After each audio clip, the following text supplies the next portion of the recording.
First of all, the president not coming and the vice president replacing him shows the importance that President Tinubu attaches to issues relating to our domestic situation and that before Nigerians. He's shown concern, he's shown leadership. As you're aware, we had these two major incidents that were unfortunate setbacks.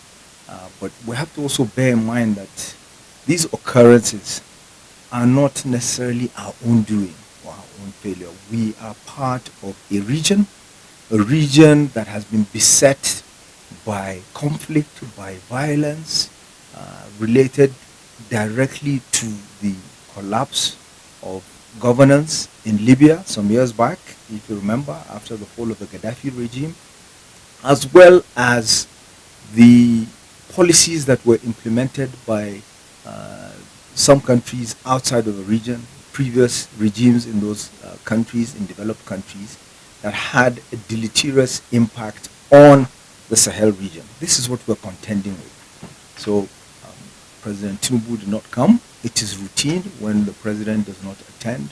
It's normal for the vice president to lead the delegation. The vice president Kashim Shatima has led the delegation. He has led it very well, and I'm happy to inform you that we met all our objectives in this outing. It's important to put everything into context. The G-20 was created out of the Asian financial crisis.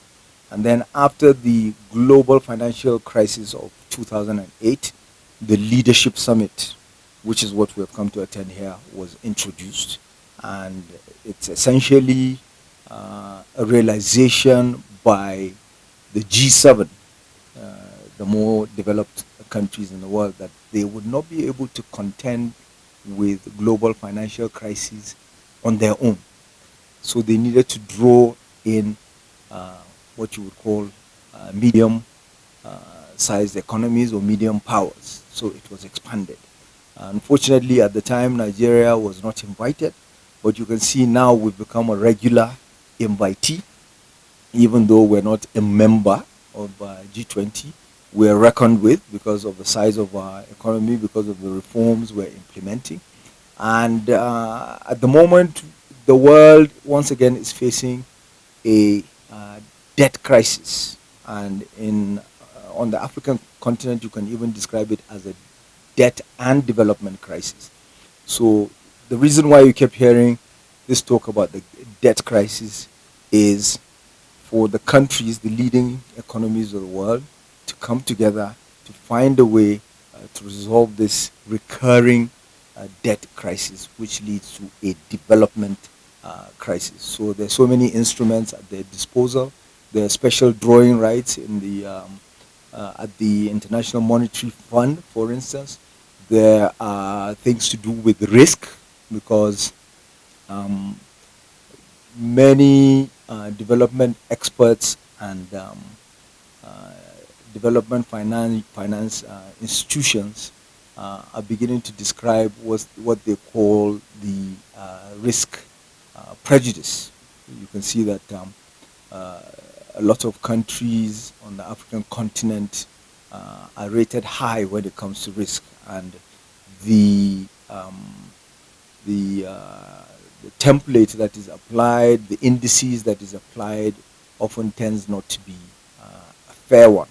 So the whole idea is for all of these economies to come together to find a way to resolve this, to make it easier for developing countries to find financing, to make it easier for them also to be able to access numerous funds that are available to developed countries, to make it also easier in terms of insurance, in terms of shipping, in terms of so many things. That so from here, the vice president is going to lead the Nigerian delegation to the African Union, European Union summit. It's an engagement that is following the ministerial engagement that we had in May in Brussels. So we have this meeting now of the leaders, and as you're aware, Nigeria, the EU is Nigeria's largest trading partner as a bloc collectively in the 27 countries of the European Union. So the issue of negotiating terms of trade and the fact that a lot of financing also comes out of Europe, and Europe, the EU has uh, in recent years put in place so many regulations that are harming uh, the trade between uh, Europe and Africa, and the fact that they themselves came up with something they refer to as the Draghi report, where they were that was self-critical of the European Union. If they want to compete, they have to reduce these trade barriers. So that is something that is definitely going to be um, discussed. Nigeria also is one country that held back on signing the economic partnership agreement with the European Union because we felt it would be harmful, it would be deleterious to our economy. Because if we're not careful, you know, we're Africa's largest market. If we're not careful, we can easily become a dumping ground for African goods, for European goods, and that would be harmful to our local manufacturers, and it would stop us from being able to develop as well. You develop when you're able to manufacture, when you're able to export finished goods, as opposed to relegating yourself to being an exporter of raw materials and agricultural commodities, because the terms of trade continuously become unfavorable to you if you're just an exporter of raw materials. Whereas if you're exporting finished goods, the demand as societies move from low income to middle income, the demand is more for finished goods than it is for raw materials. And then there's a value addition as well. We need to create a lot of jobs. We are the largest country in um, in Africa, population-wise, and we're expected to be the third largest country in the world in the next 25 years. So we need to create as many jobs as possible for our youth.